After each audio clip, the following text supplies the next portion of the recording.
اپنے دل کی آواز سننی تھی۔ وہ کھڑکی کے پاس گئی اور باہر آسمان کی طرف دیکھنے لگی۔ صبح سویرے شفق یار نے شہریار شاہ کو پیغام بھیجا، کیا ہم مل سکتے ہیں؟ شہریار نے چند لمحے بعد جواب دیا، ہاں کیوں نہیں، بتاؤ کہاں ملنا ہے؟ مجھے آپ سے ضروری بات کرنی ہے۔ ٹھیک ہے، یونیورسٹی کے ساتھ جو ریسٹورینٹ ہے وہاں 11 بجے ملتے ہیں۔ یونیورسٹی میں ایک لیکچر ختم ہونے کے بعد شہریار طے شدہ وقت پر اس ریسٹورینٹ پہنچا۔ شفق پہلے سے کونے کی میز پر بیٹھی ہوئی تھی، اس کے چہرے پر پریشانی صاف جھلک رہی تھی، آنکھوں میں نیند اور بے چینی کی ایک نمی سی تھی۔ شہریار آ کر بیٹھا اور آہستگی سے کہا، کیسی ہو؟ تم ٹھیک ہو؟ شفق نے ہلکی سی مسکراہٹ کے ساتھ نظریں جھکاتے ہوئے کہا، جی سر، ٹھیک ہوں، آپ کیسے ہیں؟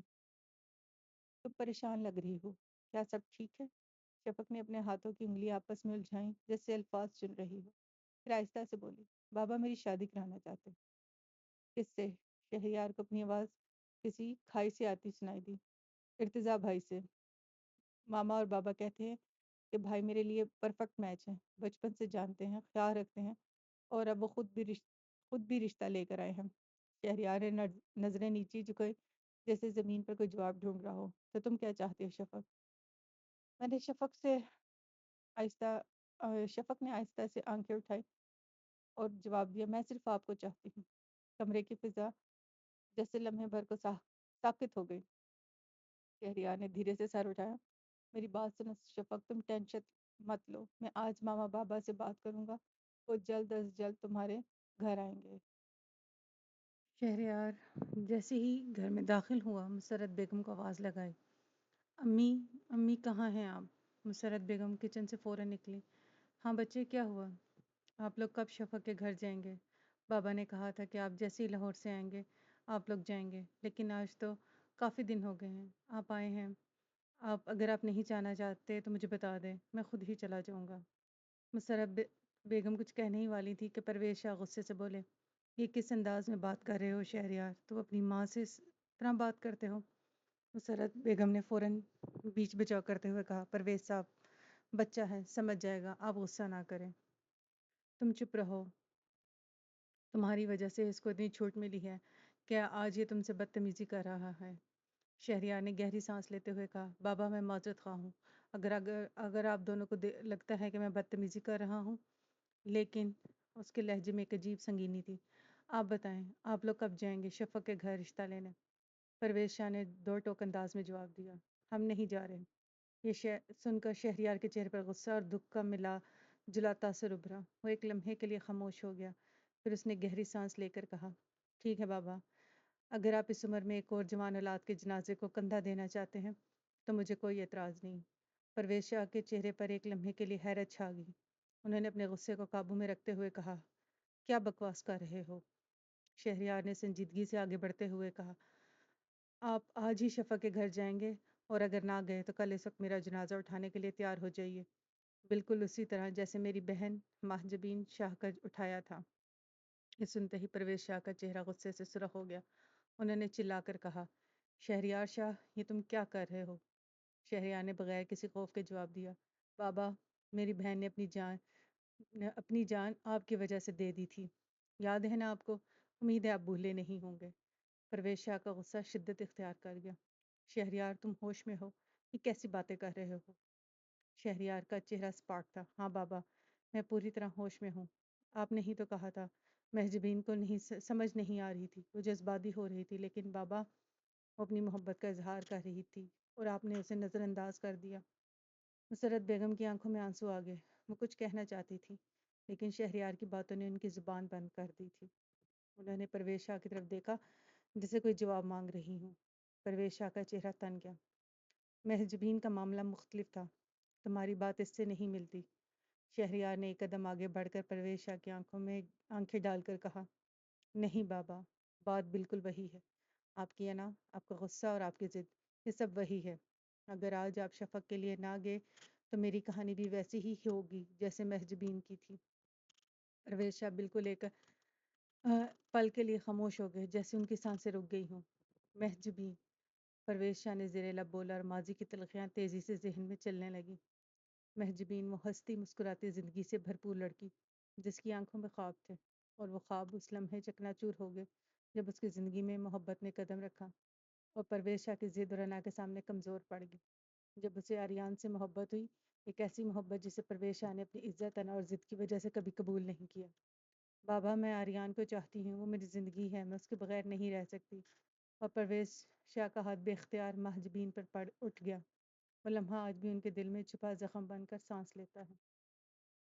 تمہیں کوئی سمجھ نہیں ہے مہجبین، وہ لڑکا ہمارے خاندان کے لائق نہیں ہے۔ وہ جانتی تھی کہ اس کے بابا کبھی آریان کو قبول نہیں کریں گے۔ بابا، وہ مجھے خوش رکھے گا اور یہی کافی ہے۔ لیکن پرویز شاہ کی ضد اور انا نے اپنی بیٹی کی بات کو سننے سے قاصر کر دیا۔ یہ شادی کبھی نہیں ہوگی، وہ تمہارے لائق نہیں۔ مہجبین کا دل ٹوٹ گیا۔ چند دن تک وہ مناتی رہی، روئی، چپ رہی، اور پھر وہ المناک رات آئی۔ جب گھر میں سو رہے تھے، مہجبین نے خاموشی سے کمرے کا دروازہ بند کیا، اپنے دل کے زخموں کو آخری بار سہلایا، اور پھر اپنی کلائی پر بلیڈ چلا دیا۔ جب مسرت بیگم صبح اٹھی تو انہیں بیٹی کے کمرے کا دروازہ کھلوایا تو سامنے مہجبین کی بے جان لاش پڑی تھی۔ سانس بند ہو چکی تھی اس کی کلائی پر، کٹی ہوئی رگیں اور خون سے بھیگی سفید چادر۔ پرویز شاہ نے جیسے ہی اپنی بیٹی کو زمین پر بے جان پڑا دیکھا، ان کی ساری دنیا جیسے تھم گئی۔ ان کی انا، ان کی ضد، ان کا سارا فخر، سب کچھ ایک لمحے میں چکنا چور ہو گیا۔ مہجبین، میری بچی! پرویز شاہ کی چیخیں پورے گھر میں گونج رہی تھی، لیکن اب کوئی فائدہ نہ تھا۔ وہ لمحہ جس میں وہ اپنی بیٹی کی محبت کو سمجھ سکتے تھے، وہ لمحہ ہمیشہ کے لیے گزر چکا تھا۔ اگلے ہی روز مسرت بیگم اور پرویز شاہ شفا کے گھر پہنچے۔ دروازے پر شاہ سوار ہے حیات نے ان کا خیر مقدم کیا۔ معاف کیجیے گا، میں نے آپ کو پہچانا نہیں۔ میرا مطلب ہے، کیا ہم پہلے بھی مل چکے ہیں؟ آمنہ بیگم خوش اخلاقی سے بولی۔ نہیں، ہم پہلی بار مل رہے ہیں، مسرت بیگم نے نرمی سے جواب دیا۔ میں مسرت، شہریار کی ماں، اور یہ پرویز ان کے والد ہیں۔ اچھا اچھا، شہریار ارتضیٰ کا دوست؟ شاہ سوار حیات ہے پہچان کر بولے۔ جی جی وہی، ہم معذرت خواہ ہیں، آپ کو بغیر بتایا آگے۔ نہیں نہیں، ایسی کوئی بات نہیں۔ مل کر خوشی ہوئی پرویز صاحب، شاہ سوار نے مسکراتے ہوئے ہاتھ ملایا۔ مجھے بھی، پرویز شاہ نے سنجیدگی سے جواب دیا۔ دراصل ہم یہاں ایک مقصد کے تحت آئے ہیں۔ جی فرمائیے۔ ہم اپنے اکلوتے بیٹے شہریار شاہ کا رشتہ آپ کی بیٹی شفق حیات کے لیے لائے ہیں۔ مسرت بیگم نے بھی دھیمی آواز میں کہا۔ بھائی صاحب، ہم بہت مان سے یہاں آئے ہیں، امید ہے آپ ہمیں خالی ہاتھ نہیں لوٹائیں گے۔ شاہ سوار صاحب کا چہرہ سنجیدہ ہو گیا۔ انہوں نے آمنہ بیگم کی طرف دیکھا اور پھر آہستہ سے بولے۔ اگر آپ کچھ وقت پہلے آتے تو شاید ہم اس بارے میں سوچتے، لیکن ہم شفق کا رشتہ ارتضیٰ کے ساتھ طے کر چکے ہیں۔ یہ بات سن کر شفق جو کچن میں کھڑی سب سن رہی تھی، اس کے قدم جیسے زمین میں دھنس گئے، سانس جیسے رک گیا، دل کی دھڑکن بے ترتیب ہو گئی۔ وہ دیوار سے ٹیک لگا کر کھڑی ہوگی اور اندر ہی اندر سوال کرتی رہی۔ بابا نے یہ فیصلہ مجھ سے پوچھے بغیر کیسے کر لیا؟ میں تو کبھی راضی نہیں تھی۔ مسرت بیگم کی آنکھوں میں آنسو آ گئے۔ انہیں نرمی سے دوپٹہ پھیلایا اور عاجزی سے بولی۔ بھائی صاحب، میں آپ سے اپنے بیٹے کی زندگی مانگتی ہوں، وہ شفق کے بغیر نہیں رہ سکتا۔ وہ دونوں ایک دوسرے کو چاہتے ہیں۔ آپ آپ یہ کیا کر رہی ہیں بہن؟ لیکن پرویز شاہ نے آہستگی سے بیوی کا بازو تھاما اور کہا۔ چلو مسرت، وہ لوگ اپنا فیصلہ سنا چکے ہیں۔ وہ دونوں خاموشی سے دروازے کی طرف بڑھے۔ شاہ سوار حیات اور آمنہ بیگم خاموش تھے، جیسے کوئی طوفان گزر گیا ہو، لیکن اثرات ابھی بھی باقی ہوں۔ اسی لمحے شاہ سوار نے اچانک آواز دی۔ شفق، یہاں آؤ۔ شفق حیات بے جان قدموں سے لاؤنج میں آئی، نظریں جھکی ہوئی، چہرہ زرد۔ بیٹا، کل اپنی ماما کے ساتھ جاؤ اور اپنی شادی کی شاپنگ مکمل کر لو۔ شفق نے چونک کر سر اٹھایا، اس کی آنکھوں میں نمی تیرنے لگی۔ بابا، اس کی آواز میں لرزش تھی۔ بابا، مجھے شادی نہیں کرنی۔ شاہ سوار حیرانی سے اسے دیکھتے ہیں۔ کیوں نہیں کرنی؟ بابا، میں بھی پڑھنا چاہتی ہوں۔ ضرورت نہیں، شادی کے بعد بھی پڑھ سکتی ہوں۔ بابا پلیز میری بات سمجھنے کی کوشش کریں۔ کیا سمجھوں؟ بولو، کیا سمجھوں؟ شفق نے ہمت کر کے دھیرے سے کہا۔ بابا، میں ارتضیٰ بھائی سے شادی نہیں کرنا چاہتی۔ شاہ سوار نے غصے سے آنکھیں پھیلا دی۔ تو پھر کس سے کرنا چاہتی ہو؟ اپنے استاد سے؟ شفق کی پلکیں نم ہو گئیں۔ جی بابا۔ یہ سنتے ہی شاہ سوار کا ہاتھ بے اختیار اٹھا، ایک زوردار تھپڑ شفق کے گال پر لگا۔ شفق کے چہرے پر درد کی ایک جھلک آئی، اس نے اپنے گال پر ہاتھ رکھا اور آنکھوں سے آنسو بہنے لگے۔ شفق، تمہاری ہمت کیسے ہوئی؟ ہم نے تمہارے لیے ارتضیٰ کا انتخاب کیا ہے، اور تم شہریار کا نام لے رہی ہو؟ کیا تم نے کبھی ہمارے مان، ہماری عزت، ہماری پرورش کو سمجھا بھی ہے؟ شفق کی آواز بھیگی ہوئی تھی۔ بابا میں جانتی ہوں آپ میرے لیے بہتر ہی چاہتے ہیں، لیکن میں شہریار کو پسند کرتی ہوں۔ شرم نہیں آتی تمہیں اپنے باپ کے سامنے اپنے منہ سے اپنے عاشق کا نام لیتے ہوئے؟ تم کیوں نہیں سمجھ رہی ہو؟ ارتضیٰ ہمارا خون ہے، تمہارا کزن ہے، ہم سب کا مان ہے، اس سے تمہاری نسبت طے ہو چکی ہے۔ یہ صرف رشتہ نہیں، خاندان کی عزت کا معاملہ ہے۔ ماما، شفق نے آمنہ بیگم کی طرف دیکھا۔ کیا عزت اس میں ہے کہ میں اپنی زندگی کا سب سے بڑا فیصلہ اپنی مرضی کے خلاف کروں؟ کیا آپ نہیں چاہتی کہ میں خوش رہوں؟ آمنہ بیگم کی آنکھوں میں نمی تیرنے لگی۔ وہ شوہر کی طرف بے بس نگاہوں سے دیکھتی ہیں۔ بابا، شفق کی آواز روحان سی تھی، میں آپ کا مان کبھی نہیں توڑنا چاہتی، لیکن میں ارتضیٰ بھائی کو بھائی ہی سمجھتی ہوں۔ اس سے شادی ممکن نہیں، میں یہ ظلم نہیں سہ سکتی۔ اس کا دل بے قابو ہو رہا تھا، وہ اپنے والد کے غصے کے سامنے لرز رہی تھی۔ بابا، میں جانتی ہوں کہ آپ میرے لیے بہتر ہی چاہتے ہیں، لیکن میں شہریار سے محبت کرتی ہوں۔ وہ ایک اچھا انسان ہے۔ ہم نے ہمیشہ تمہارے بارے میں سوچا، اور اب تم ہمیں یوں دھوکہ دے رہی ہو۔ 2 دن میں سفیان بھی آ جائے گا، اگلے جمعے کو تمہارا اور ارتضیٰ کا نکاح ہوگا، بات ختم۔ بابا پلیز، مجھ پر یہ ظلم نہ کرے، میں آپ کے سامنے ہاتھ جوڑتی ہوں۔ شفق گھٹنوں پر بیٹھ گئی، آنسو رکنے کا نام نہیں لے رہے تھے۔ ہم نے تمہیں یہ سکھایا تھا، یہ تربیت کی تھی ہم نے تمہاری؟ تمہیں شرم نہیں آتی شفق؟ تم نے اپنے استاد کے ساتھ محبتیں لڑا رہی ہو۔ پلیز ماما، پلیز بابا، میں کبھی کچھ نہیں مانگوں گی آپ سے، صرف یہ ایک بات مان لیں۔ شہسوار نے غصے میں چیخ کر کہا، دفع ہو جاؤ یہاں سے، شفق ہماری نظروں کے سامنے سے چلی جاؤ۔ شفق سسکیاں لیتی ہوئی اٹھ کر بھاگ کھڑی ہوئی، اور پیچھے آمنہ بیگم کے آنسو، شہسوار کی سرد مہر نگاہیں اور ٹوٹتی آوازیں رہ گئی۔